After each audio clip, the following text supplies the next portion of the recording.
If you haven't spent much time on a college campus lately, you might be confused by stuff like this.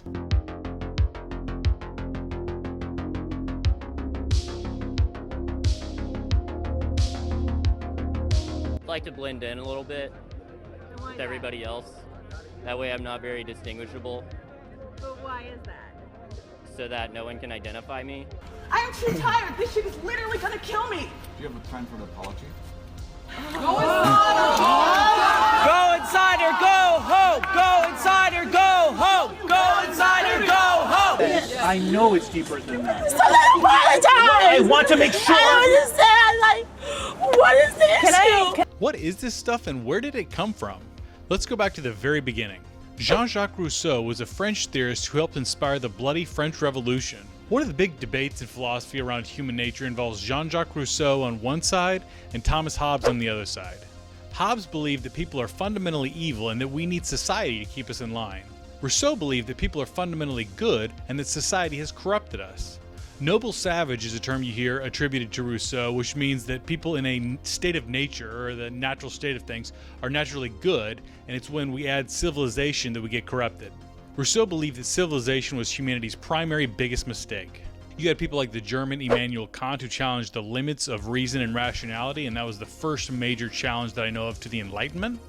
Another German, G.F.W. Hegel, believed that ideas drove history and that history had a natural flow to it that would result in a complete fulfillment of humanity. One of Hegel's followers was named Karl Marx. Marx ran with the idea that history flowed in a certain direction, but he believed that it flowed in a predictable direction from feudalism to capitalism to socialism and finally to communism that would represent the end of history.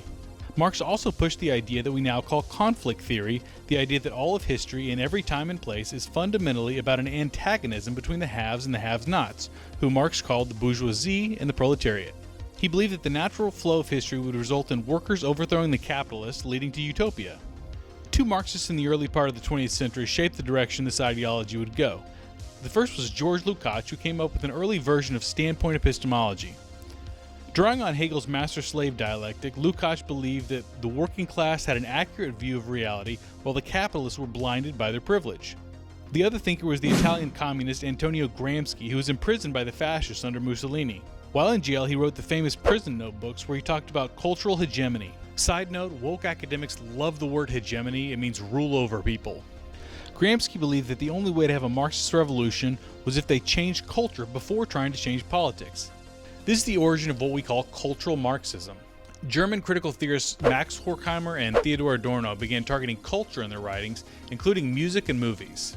Horkheimer and Adorno also wrote a book in 1944 called The Dialectic of Enlightenment, in which they argued that society's biggest problem is that we've become too rational and that excessive rationality has given us the Nazis. In the 1950s and 60s, a German critical theorist by the name of Herbert Marcuse tried to synthesize Marx and Freud, where he pushed the idea that people's unconscious repressed desires were keeping us from overthrowing capitalism. Marcuse was distraught that the American working class was too rich to want to be Marxist. Yes, that's right. His critique throughout the entire book, One-Dimensional Man, is based on the idea that Americans have become too rich and now no one wants to do a revolution. Marcuse gave us the foundation of cancel culture with his essay on repressive tolerance. He claims that true free speech is actually repressive because then people who disagree with him will be allowed to speak and then his ideas won't look as good. He believes real tolerance, or true tolerance, involves tolerating only left-wing views, and anything that's conservative or comes out of the business sector should be repressed at all cost. Marcuse also had the idea that since the working class was no longer revolutionary, the new proletariat or the new vanguard was going to be students and African Americans and other people like that. And who do we think should lead those people? Of course, he thought it was intellectuals like himself. About this time in France, the postmodernist movement was taking off. Michel Foucault argued that society is fundamentally a prison and that all knowledge is socially constructed and it's essentially a tool for the powerful to maintain their power. Defining postmodernism is a bit tricky. Marxist theorist Frederick Jameson defines it as the cultural logic of late capitalism. Marxist anthropologist David Harvey says that postmodernism represents a compression of time and space. Jacques Derrida thought that postmodernism represented the idea that reality is socially constructed through language. Jean-François Lyotard says that postmodernism is fundamentally the rejection of all grand narratives, such as capitalism, communism, or Christianity. Jean Baudrillard thought it represented a rejection of true reality in favor of an artificial or simulated hyperreality. Judith Butler tells us she can't define postmodernism because postmodernism can't be defined. I will describe it a little bit different. Postmodernism is like a kid who lost a game and now he's taking his ball and going home. All the postmodernists were or still are devout Marxists. Chomsky called Foucault and Derrida flaming Maoists. By the late 60s and early 70s, it became unacceptable in polite society to still call yourself a communist after the crimes of Stalin and Mao came out.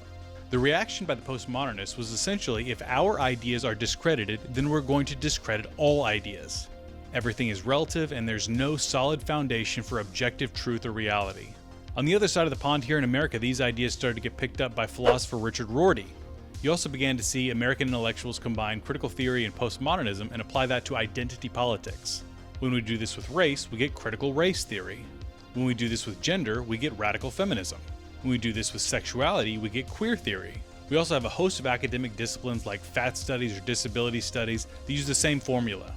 The woman who brought this all together was Kimberly Crenshaw and her theory of intersectionality.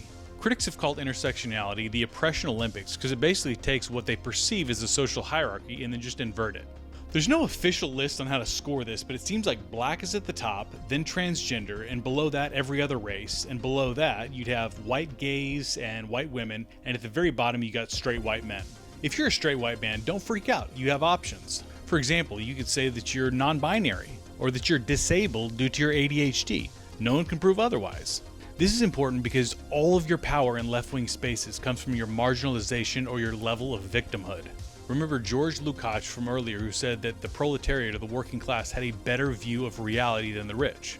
The same is true with contemporary wokeness, only it's based on identity instead of class. So, a disabled black transgender woman has a very complete view of society, whereas a straight white man knows essentially nothing. So my options as a straight white man is basically I have to agree with the most woke person in the room wherever I go, or else I'm a bigot, unless I pull the neurodivergent card. So race and gender are seen as social constructs that have no basis in biology, but for some reason if you're transgender that's celebrated, but if you're transracial that's condemned. There is no coherent logic or solid foundation to this ideology. Jordan Peterson calls wokeness postmodern neo-Marxism, and I think that's true to a degree, but I think the postmodernism is a bit oversold because these people are not actual relativists, it is a tool for them. This is what I call the postmodern bait and switch. On my first day of grad school, after everyone went around and said their pronouns, my professor gave a typical postmodern relativistic message. We all have our own truth. Speak your truth. Quickly it became evident that not all truth is valid. My truth came from the Enlightenment, which was derived from white men. Therefore it's invalid. It turns out the only legitimate truth that I'm allowed to believe in is the highly racialized Marxism of social justice activism. I wrote a paper for class defending the Enlightenment and said that using reason and rationality makes life better for everyone, especially the poor and the marginalized. I got called into my professor's office and lectured because I had insufficient empathy for the marginalized. Once you understand this ideology, you start to see it everywhere. The students at Yale University who confronted Nicholas Christakis made it very clear that as a white man he had no authority to speak. When Brett Weinstein at Evergreen State asked the students what was their evidence that the university was systemically racist, what they told him was that asking for evidence of racism is racism. Hey, hey! Ho, ho! Brett Weinstein's got to go! Hey, hey! Ho, ho! Brett Weinstein's got to go! Hey, hey! Ho, ho! It's no accident that social justice activism has exploded on college campuses. That's part of the plan. Critical theorists call this the long march through the institutions. Just like a religion, the sins of the father are passed down to the son.